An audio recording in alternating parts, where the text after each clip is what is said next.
yaitu semangat totalitas dalam mengurusi organisasi. Mampu memimpin organisasi semakin maju, semakin berkembang. Kami di generasi milenial sangat-sangat nyaman ketika berdiskusi dengan beliau. Beliau itu pekerja keras, dermawan, dan sungguh-sungguh dalam menjalankan roda organisasi. Pengurus DPD LDI Kota Bandung periode 2020 sampai dengan 2024 ini menurut saya bagus, luar biasa. Beliau adalah orang yang penuh energi. Dalam mengurus organisasi sangat baik, internal organisasi maupun eksternal organisasi.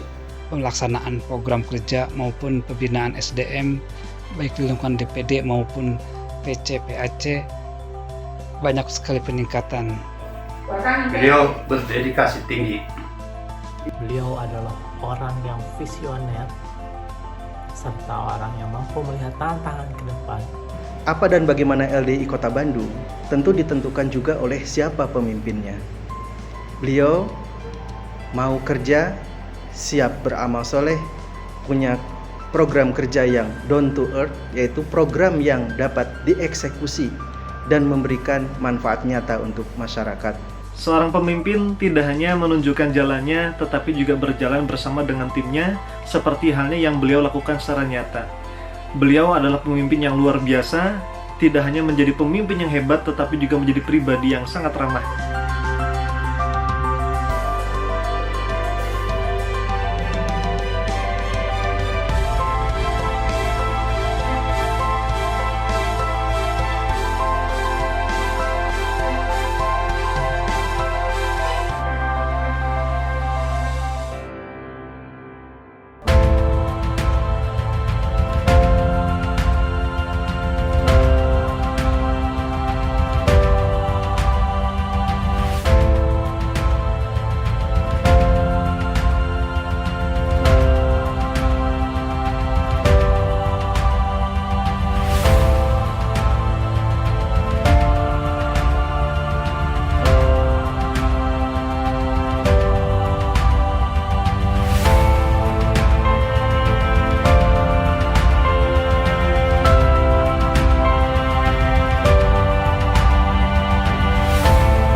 Bapak tuh sosok yang humoris banget, tetapi juga pribadi yang tegas dan gigih, pekerja keras.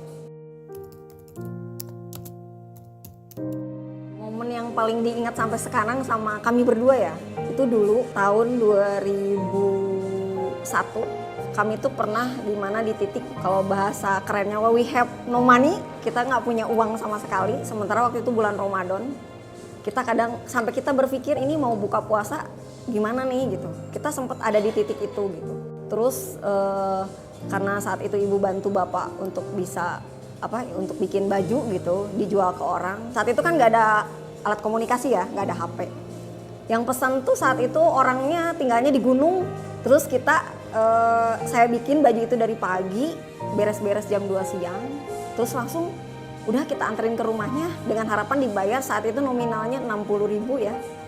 Kain dan ongkosnya itu masih sekitar kisaran segitulah. Padahal kita nggak tahu nih orangnya ada apa enggak di rumahnya gitu ya. Tapi sebegitu yakin kita, udahlah kita anterin aja ke gunung gitu. Waktu itu kita motoran saya, Pak Edi sama Aska ya, masih kecil waktu itu Aska. Dibawa pakai motor naik gunung, dianterin ke rumahnya dan alhamdulillah ternyata orangnya ada. Dengan haru banget gitu karena kita dapat uang kan. bisa buka puasa gitu, duduk hujan-hujanan terus makan bakso tahu anget-anget gitu ya. Tapi kita sama sekali tidak melihat bahwa orang lain yang naik mobil itu orang yang jauh lebih bahagia, tidak gitu.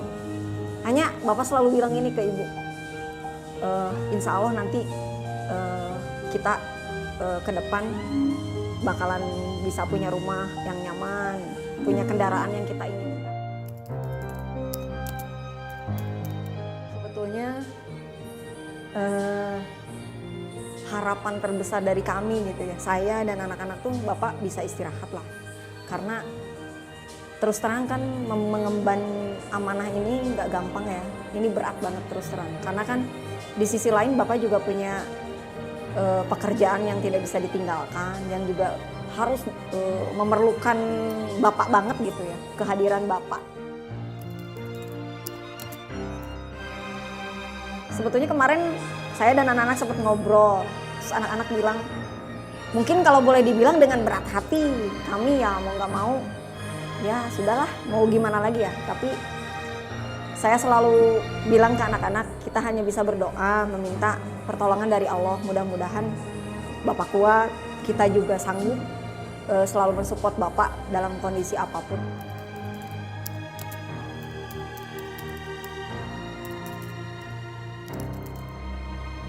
Alhamdulillah didukung oleh timnya gitu kan, semua pengurus, jajaran pengurusnya, kemudian wanat-wanatnya, ya alhamdulillah bisa seperti sekarang Kota Bandung. Dan insya Allah ini juga berkat kerjasama semua gitu.